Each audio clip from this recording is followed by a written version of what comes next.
Kia ora everyone, today I will be continuing to look at some older LEGO Marvel sets. This here is set 6869, the Quinjet Aerial Battle, which released in 2012, alongside the release of the movie The Avengers. We have 735 pieces in total, with 5 minifigures, 2 of which were exclusive here, and the set originally retailed for 70 USD or 160 NZD, which was always the standard price for these kinds of medium to large scaled sets back in the day. Currently the set is valued at 180 NZD sealed, or less than $100 in second-hand condition, which I think is actually really good value for a set that's 12 years old now. This was LEGO and Marvel's first pairing for MCU-based sets, and Marvel as an ensemble brand. They previously released sets based around the Sam Raimi Spider-Man movies in the early 2000s. This would be the first of many times that we would see the Quinjet designed in LEGO. I feel like this thing is redesigned quite a few times in the movies as well. It just means that LEGO is able to make more and more of them. This here is the largest set released for the Avengers line at the time, and it comes packing with some pretty cool features. The set overview here today is the Quinjet from the Avengers film, along with a good portion of minifigures to build up your team, but we also have a pretty cool Chariot build for Loki and the Chitauri figure. The militarized vehicle looks pretty spot on here to me, but maybe that's just my nostalgia talking. I'll be sure to cover an actual comparison as we go. I recently bought the brand new Quinjet from last year, which led to me rebuilding this older one here to see how different the two models are from one another. There is an immediate difference here if you ask me. They both seem to be doing different things for style, but they both achieve something similar, removing that new model away and the additional figures, because no, unfortunately the set does not feature every character from the Avengers. This here is what's actually included with the set. You get half the team here in one go, which isn't too bad, and a couple of exclusive figures as well. It was a set that I managed to find a couple years ago now, before I had any Quinjet period, and now I've got 3 of them. It was always a set that I admired from afar. The first thing to talk about here is that Chariot that Loki can ride around in.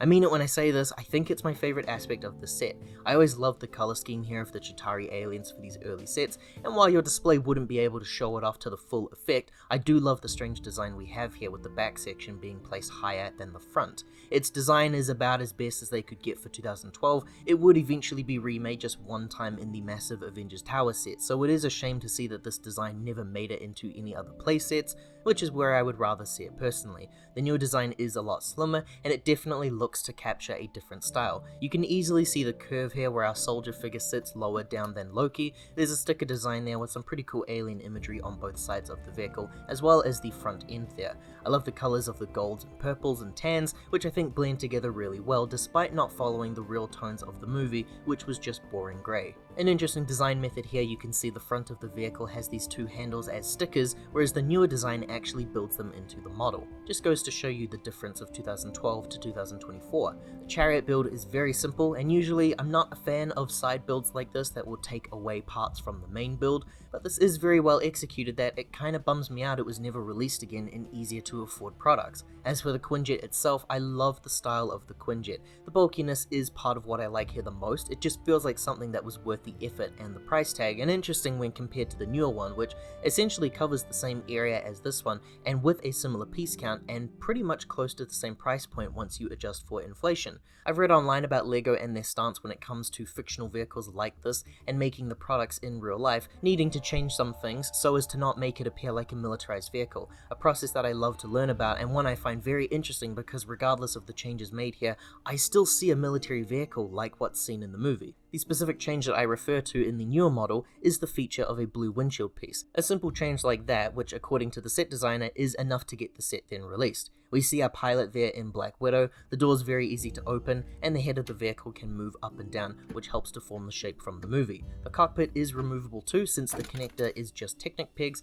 This is the first segment that you build here as well. Inside we see a stickered panel of some controls and such. I also really love the blue design seat there. The back window section is also removable. This big piece here allows more entry into the passenger section of the build. A couple of seats are there and a fire extinguisher and another stickered panel with some more information on it.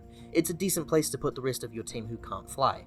Wings are very nostalgic for me of that classic 2000s action set era, just a couple of plates there on some hinges and we'll call it a day. I'm really not a fan of how the lower wing was designed though. For that reason, it's just a bit too flimsy for me.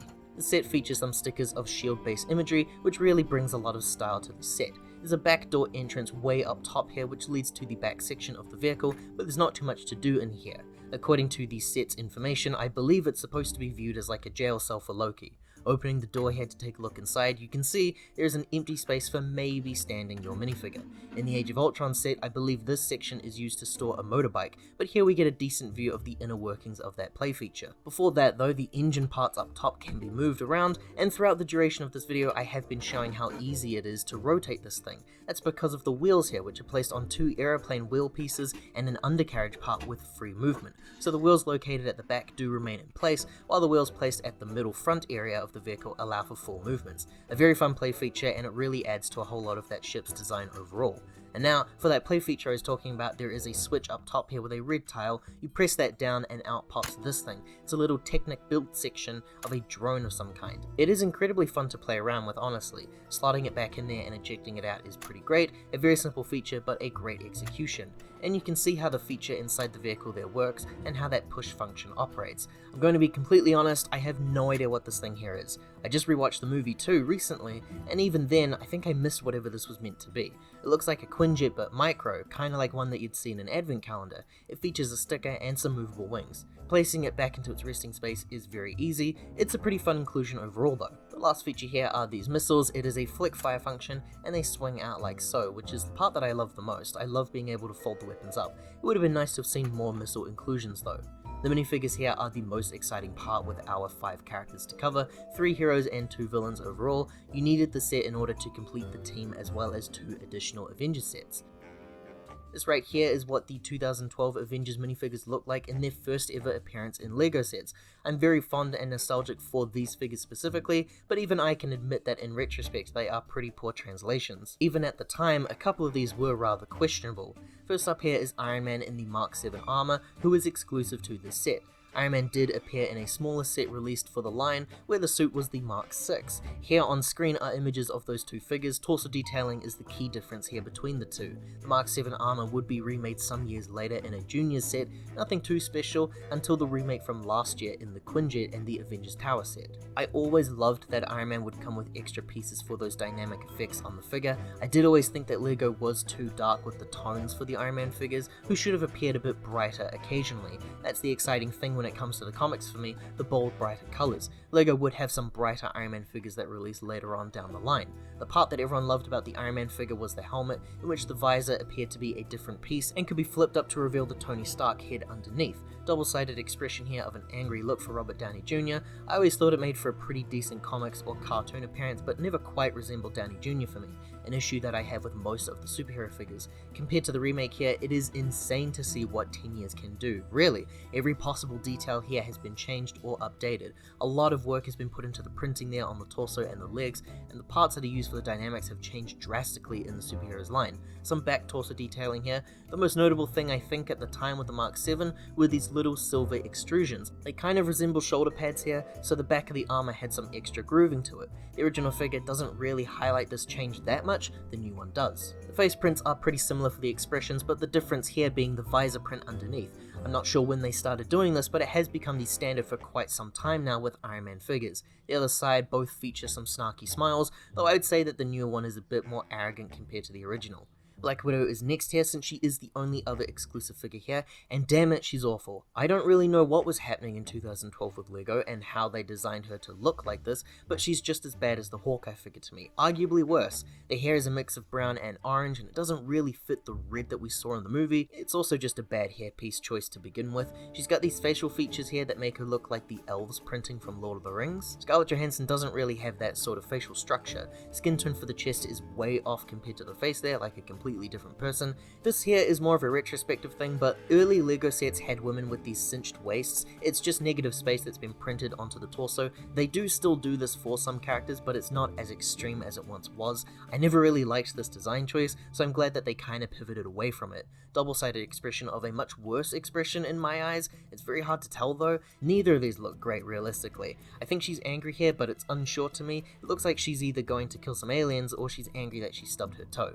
Admittedly, I'm not the biggest fan of the newer Black Widow figures either, but this is a bigger improvement. The face here is better, the negative space isn't as egregious to me, and the hair is a bit closer to red-orange than brown-orange. However, this is the ideal version of the Age of Ultron Black Widow design, and there is a difference there. Therefore, this version being included in the Quinjet set is inaccurate, but that's a critique for an entirely different set. Our Thor figure is the exact same one from the Helicarrier set that I looked at just a few weeks ago now, which you can see here. It's disappointing to see, but you have to keep in mind, LEGO didn't really do a whole lot of variants the way that they do now. Sort of, they still made the alternate versions of figures depending on the set in question, like the Mark 6 or 7 Iron Man armors, but lines like the Lord of the Rings regularly featured the same version of Aragorn released over multiple sets. I said in my previous video that I didn't love the design here for this figure, it just doesn't really match how he appears in the movie. I wish the outfit appeared differently in just one of these sets. I needed to see his sleeveless look. Maybe it's something that I changed for myself then. A double-sided expression for Thor of an angrier face, which I mentioned kinda matches that inconsistent tone of the character in the movies. Here he is compared to the remake figure. This was the exact same figure released in the Thor's Hammer set a couple years ago, so it's based on the first Thor movie and not Avengers 2012. Again, like Black Widow, the figure is wrong. I think I like the face print a bit more on the newer figure. It feels warmer and that hairpiece is actually spot on. It matches Chris Hemsworth a lot better to me. The alternate expression for the new guy here is lightning eyes, which has been around since the Thor Ragnarok figures. Besides that, I think I'm still left waiting for a great Thor minifigure from LEGO. Loki here is the exact same figure I looked at a few weeks ago, again from that same Helicarrier set. He was released the most amount of times here in 3 out of the 4 Avengers sets, and in all of those sets he's the exact same minifigure. This figure here is pretty cool, the weird rubber helmet, the classic LEGO themed weapons that are combined into one staff. The printing is slightly off from his actual design, his robes appear a lot darker in the movie, so the grey is an odd choice here, but removing all those extras shows that underneath all of that, he's a very boring simple figure with no printing on his backs. Compared to that remake though, my god, it's a night and day difference here. The helmet is a slightly different mold, still a rubber-like material but not as spongy. The robes here are still grey, but the tones are darker, and we have some black colouring to it as well. Excellent face print used there, which I believe is exclusive. The capes are a brand new thing too from this year, where the rubber plastic being used here makes it easier to remove. I look forward to seeing how this is viewed in the future. A double-sided face too of when he's being arrested. A really great figure. The one complaint I have here, that staff is very lame being the elf sword piece compared to the original one. The Chitauri is a plain vanilla figure with some very cool prints though. I love the purple, gold and grey colour scheme here, which I think adds a lot to that character design, and he was also included in the smaller set of the wave, so I assume a lot of people have this figure. There's no extra accessory included here, but compared to the remake, we see a big change in that design. They seem to have gone with the modern minimalized approach here and made him very basic and very boring. The face print does remove the mask, so we do get to see an underneath head print, which is pretty cool to see, and there's a weapon included here as well. Arguably, it's a better torso printing, but I do miss the colors there, and there's no printing on the legs. That's very lame, honestly. As for the instructions, the set comes in 3 manuals, which feels pretty extreme here. The first booklet here is just your chariot and the cockpit of the Quinjet. We've got some theming inside of comic characters, and then just your standard instructions. As for manual number 2, it does start the bulk build of the vehicle, and we end with a to be continued. Our final booklet here finishes the build, and we end with the inventory list with no advertisements for other sets. Overall, despite the age and barring those minifigures, I think the set holds up really well. The bulkiness of the ship is here, and a few of the play features are still fun to play around with. The chariot inclusion is a gold star from me, and I think there's enough here to still satisfy the modern builder. This did more than enough for me a couple years ago when I bought it, despite the fact that there was a better Quinjet on the market. The remake is rather interesting. I'd be keen on comparing the two in a full future video, but let me know what your thoughts are on this one down below. Liking this video and subscribing to the channel here does help to support more future videos like this one. Ka kite ana everybody, take care, I hope to see you all next time.